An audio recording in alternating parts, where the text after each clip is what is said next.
क्या कहा? अब वो मिलके जब ऑफिस में बड़बड़ा रहा पीए पे, निकल के कहा नमस्ते, नमस्ते। बोले तुमको एक गृह मंत्री से मिलने का टाइम नहीं है? बोले तुम्हारा लिस्ट में नाम नहीं है। हाँ, अगर तुम्हें बहुत आवश्यक है तो कल का दिन रहा दिखा दो, कल मिल लूंगा तुमसे।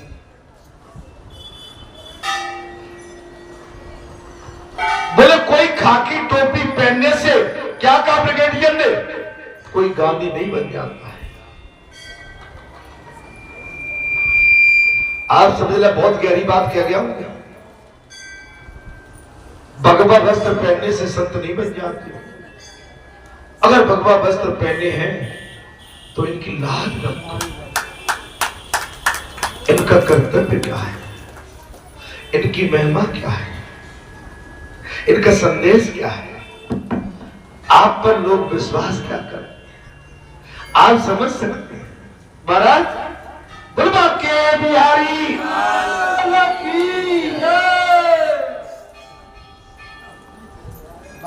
क्या बात, जय हो भाई, जय हो। सुहाग बसी हो। आज पूरा परिवार आया है। मैं, पतिदेव, समझी साहब, अखंड सौभाग्य। ये पार्षद है जो अशोक भैया आए थे ना, ये अपनी पुत्र वधू है। क्या कहेंगे? देखो मैंने कोई देखा नहीं, लेकिन हाव भाव से पहचान लेता हूँ। अगर मैं गलत हूं तो मेरी माता मुझे क्षमा कर देना, अगर मैं सही हूं तो नमस्कार कर लेना। बोलो सच्चिदानंद। महाराज सच्चा वैष्णव वही है जो कि किसी भी परिस्थिति में परमात्मा की कृपा से अपनों को पहचान जाए।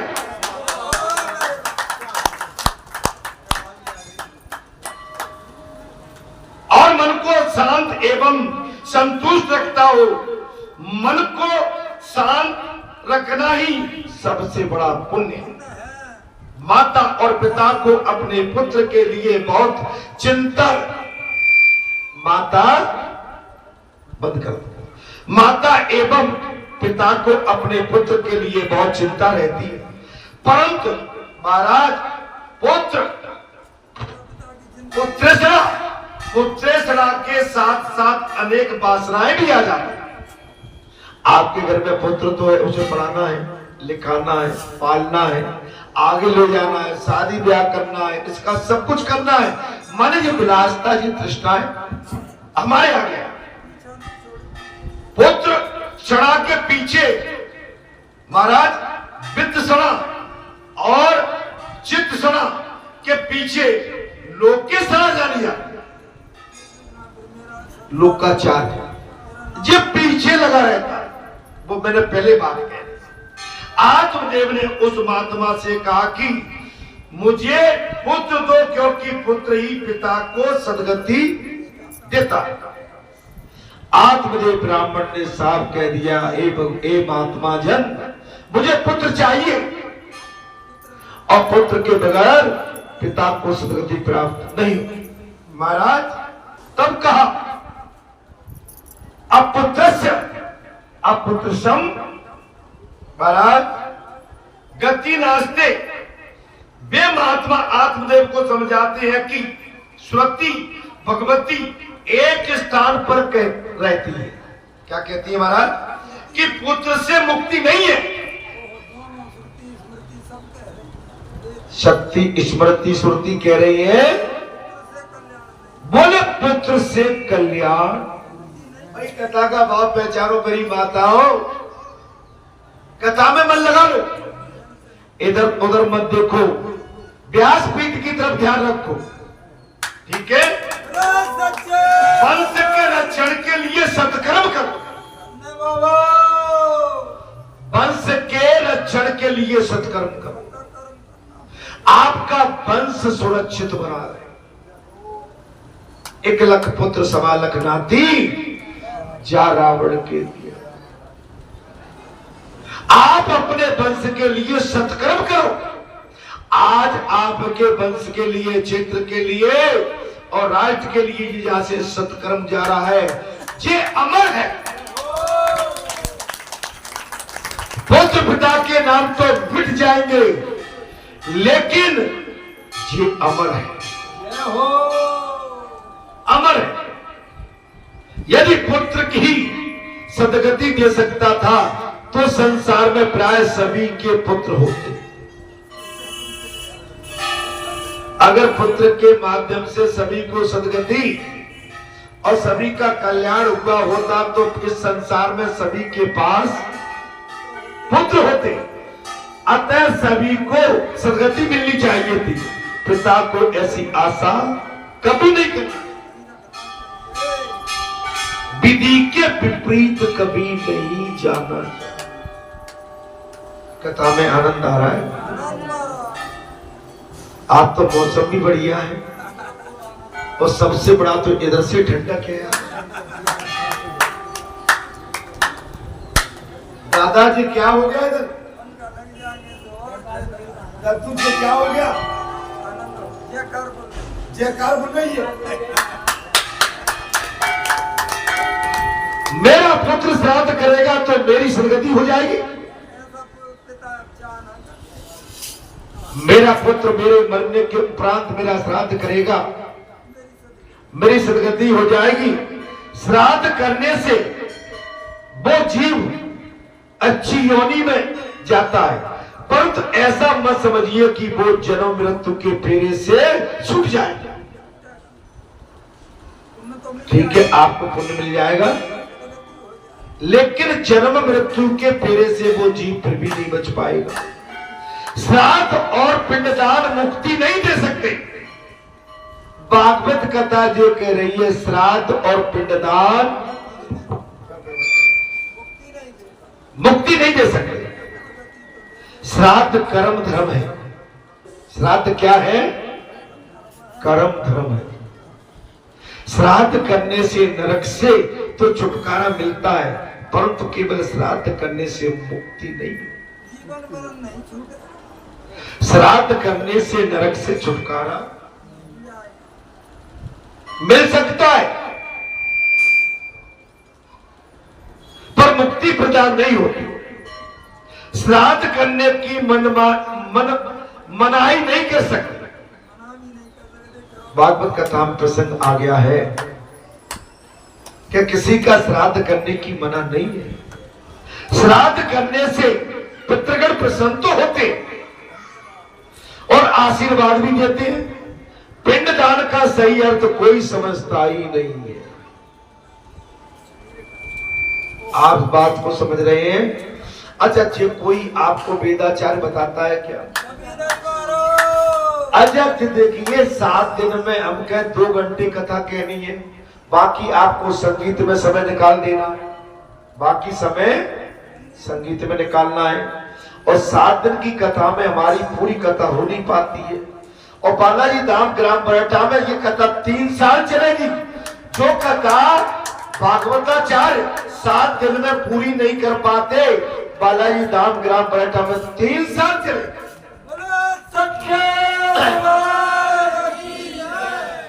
और विस्तार से चलेगी। ठीक है, एक एक शब्द के साथ चलेगी। इस शरीर को पिंडदान कहते हैं। इस शरीर को क्या कहते हैं? बोले पिंडदान क्या है?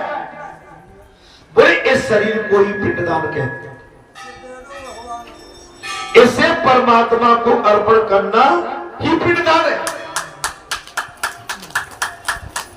इसे परमात्मा को अर्पण करना ही पिंडदान है।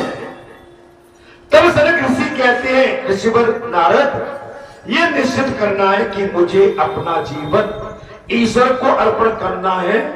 इसी प्रकार जीवन जो ईश्वर को अर्पण करे उसी का जीवन सार्थक है।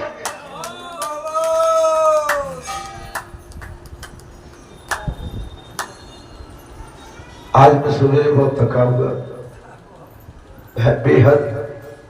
थोड़ा बहुत नहीं, मुझे लग नहीं रहा था मैं कथा में बैठ पाऊंगा। लेकिन मैं आज आपसे कह रहा हूं, जब थका थका पहुंचा मां के चरणों में गिर गया। मां के चरणों में जी कही, मां तेरी ममता बड़ी विशाल होती है, मां तेरा बेटा थका हुआ है, हे मां मुझे शक्ति देंगे। क्या कहा मैंने?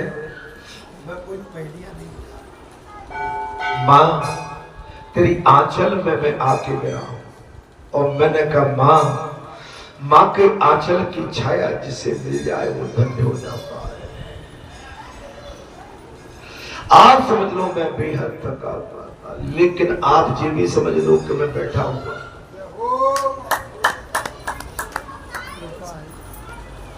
अरे सन्मुख होए जीव मुझ जबई, जन्म कोटि अगना से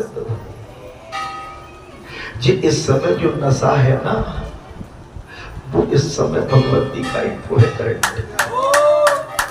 जब इस स्थान से उतरेंगे जी करंट ऑफ हो जाएगा और शरीर बेहाल हो जाएगा। बोलो दुर्गे मैया की जय, बोलो वैष्णव मैया की जय। जीवन उसी का सार्थक है जो अपने शरीर को भगवान को समर्पित करते, और सभी का पिंडदान सच्चा, तभी उसका पिंडदान। अन्यथा यदि केवल आटे के पिंडदान से ही मुक्ति मिल जाती तो ऋषि मुनि ध्यान होम तप आदि साधनों के निर्देश करने की क्या आवश्यकता है?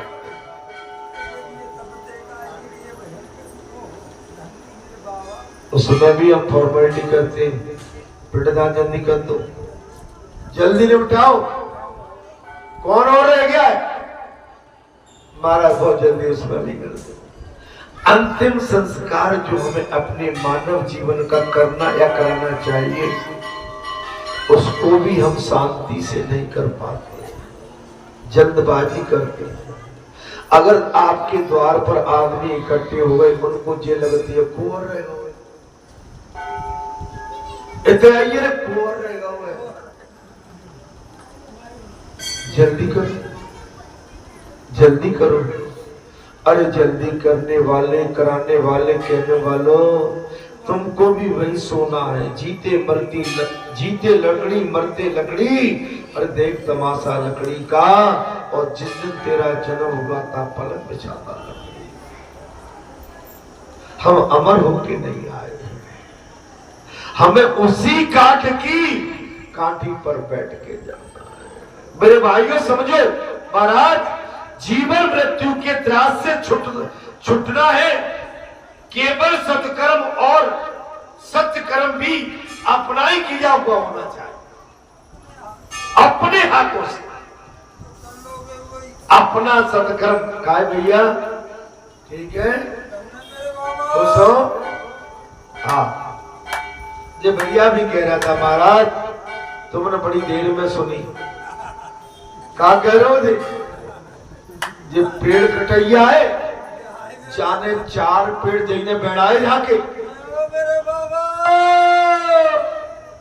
स्वयं ही अपनी आत्मा का उद्धार करना है, और जीव स्वयं ही अपना उद्धार कर सकता है। श्री गीता जी में स्पष्ट कहा गया हमारा उद्देश्य आत्मा तुमानम, अर्थात नाना मानव सचेतनम, अर्थात हमारा जीवन भगवान के चरणों में लग जाए, सत्कर्मों में लग जाए, यही हमारी सच्ची सेवा है। आत्मदान की पिंडदान, ये मैं अगले मंगलवार को अगली कथा में कहूंगा। 12:30 बज गई है, मैं जानता हूँ, ठीक है। मैं आज, मुझे मालूम है कि आज मौसम बढ़िया है और तुम्हारा मन भी लगा है और ठंडक है, तुम उठना भी नहीं चाह रहे हो, आगाए भी नहीं हो, लेकिन टाइम की सीमा तो पूरी हो चुकी, 12:30 बज चुके हैं, ठीक है। अगले शनिवार आ रहा है और गुरु पूर्णिमा का महापर्व है, और गुरु पूर्णिमा कल से ही प्रारंभ हो रही है, और गुरु पूर्णिमा की पूजा जिसे करना है ये व्यासपीठ पर होती है। इधर उधर कहीं मत करना, अगर तुम्हें सच्ची पूजा करना है तो बालाजी की व्यासपीठ पर पूजा हो। मैंने तुम्हें बता दिया और फिर भैया जी चंगा तो कटौती में गंगा, मैं क्या कर सकता हूँ। और तुमने इतने बच्चे पूजा टपका दी तो वो टपकी रहेगी। बात समझ में आ रही है? आप जिस जगह पर आपने अरसों वर्षों से कथा सुन रहे हैं, ये व्यासपीठ है, ये गुरुपीठ है, हनुमान जी की पीठ है। आप हनुमान जी से अगर महाराज दीक्षित होते हैं, हनुमान जी आपका कल्याण करेंगे। मैं ये तो नहीं कह रहा हूं कि दीक्षित होने आ जाना। अगर आप मेला देखने भी आए हो तो आपकी भूख नहीं, आपका कल्याण दीक्षित हो। बाबा बैठे, बाबा निकल के व्यासपीठ पर आ जाते हैं। सो आज मैंने सवेरे आपको ये भी ज्ञात करा दिया कि मैं निकल के यही आता हूं। मैंने क्या कहा, कुछ गलत किया? तो हे संतो महात्माओं, अभी पिछले सोमवार के दिन मैं महादेव बाबा के पास साक्षात पहुंच गया। सो मैंने गाथा बताई थी, प्रातः काल का टाइम था। मैं कहीं पहुंच गया हूं, छोटा सा बाजार है, बजरिया है और बड़ी घाटी है। बाजार कैसा है कि नीचे 2-4 दुकान है और फिर बहुत बड़ी चढ़ाई है। मेरी बात को समझ लेना, नीचे 2-4 दुकान है और बहुत बड़ी चढ़ाई है। अब मैंने कहा कि नीचे की दुकानों के पास में जाता हूं तो जरा इनसे पूछता हूं, भैया आगे क्या है, क्या है? अब मैं पहुंच गया। किसी ने बताई हाट बाजार है, किसी ने मुझसे कहा ये तो धाकड़ों का बाजार है, किसी ने कहा कि जाके नीचे और बड़ा बाजार है। फिर मैंने क्या कहा, मैं पैदल चल दिया अकेला। मैं जब पहाड़ पर पहुंचा, घटाई पर पहुंचा तो नीचे बहुत बड़ा बाजार था और महाराज बाजार में बहुत बड़ा रोशनी हो रही। क्या हो रही थी? बाजार हो रहा। अब मैं नीचे उतरा जब घाट से, तो मेरे लेफ्ट हैंड राइट हैंड पे, ये राइट हैंड है, मैं क्या देख रहा हूं, एक बहुत बड़ा गेट है, भारी भरकम गेट है। उसमें से भक्तों का समूह चला रहा। मैंने पूछी, भैया जी कहां जा रहा है और तुम कहां से आ रहे हो? बोले तुम्हें पता नहीं? बोले भगवान शंकर का प्राचीन काल मंदिर है इसके अंदर।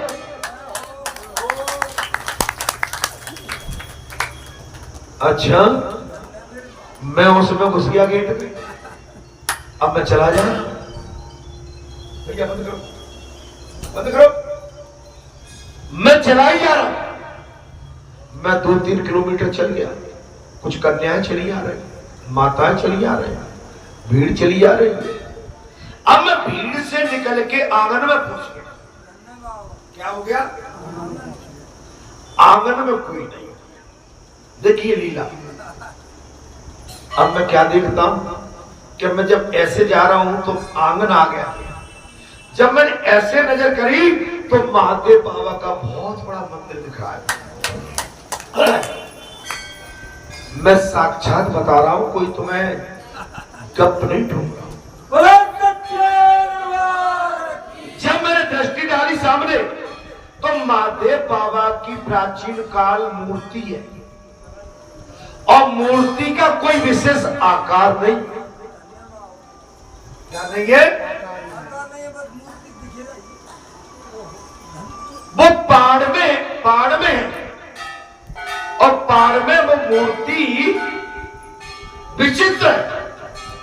और मैंने दृष्टि डाली जब मैं उस आंगन से, जब मंदिर के गर्भगृह में मैंने प्रवेश किया तो मैं क्या देखता हूं कि महादेव बाबा के गर्भगृह में और महादेव बाबा के आगे काली माता नृत्य कर रही है।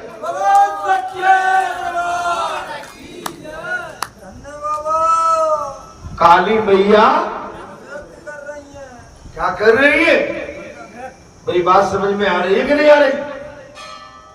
अब भैया मैं भी पहुंच गया। अब वहां कोई नहीं है, काली माता नृत्य कर रही है, महादेव बाबा की आकृति है और मैं वहां पर खड़ा हूं। अब जैसे नृत्य करते करते महादेव बाबा की मूर्ति में से कोई शक्ति आई। क्या आई? और वो मुझ में विलोप हो गई। और जब मुझ में विलोप हुई तो जो काली मैया नृत्य कर रही थी वो गायब हो गई। और वहां पर मैं क्या देखता हूं? मैं नृत्य कर रहा हूं।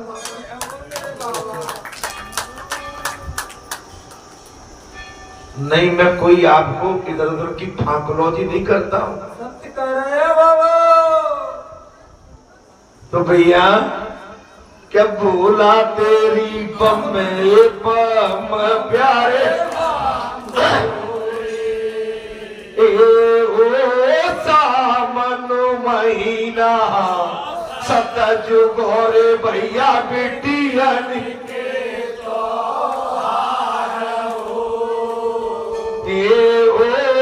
हरिय डार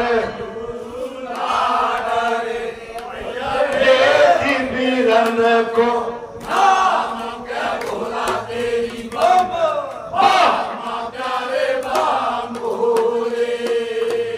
शंकर भगवान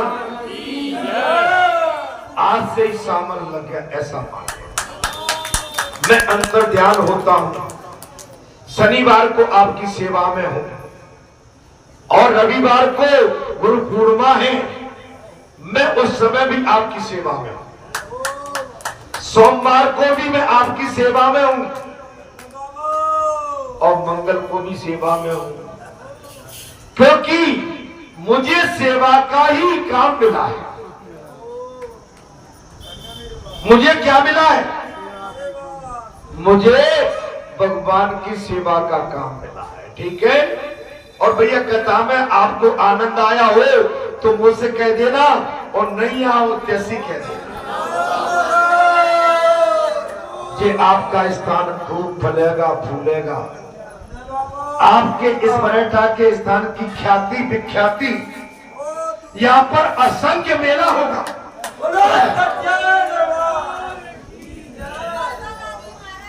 ये माता के छप्पड़ के लिए हमारे बुटीना वाले सरपंच साहब ये भी इसमें अपना दान माता के लिए दान संकल्प छोड़ रहे हैं। निश्चित आप पर दया, आपके बाबा की कृपा आप पर, आप करते ही रहते हैं। ये आज ही नहीं किया, ये जब भी बड़े बड़े पर्व आते हैं तो दान संकल्प करते रहते। भैया हे बेटा, जहां तो तुम्हारे भंडारे भरे रहे, दिल कमी नहीं है। या तो अगर आपकी सच्चाई, आपका भाव और आपकी निष्ठा अगर सही है तो जा महाराज, बोरियों में सीना पड़ेंगे तो मैं किसी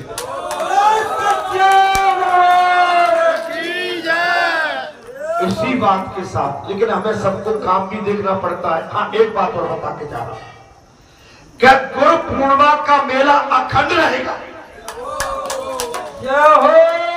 अखंड और असंख्य रहेगा और भारी भक्तों की भीड़ रहेगी। इसमें मेरे सभी सेवादार सतर्क, सावधान और सेवा में किसी तरह की कमी न आ पाए, ध्यान रखना है। सभी से सलाह मशवरा करके, विचार विमर्श करके, और यहाँ ये नहीं कि एक को नहीं थोपना है, काम जबरदस्ती नहीं, सबकी सहमति से करना है। इसी वाणी के साथ मैं अपनी बात को यहाँ विराम देता हूँ। अगले शनिवार और रविवार और इसके अगले मंगलवार को सावन के महीने में मैं मिलूंगा तुमसे।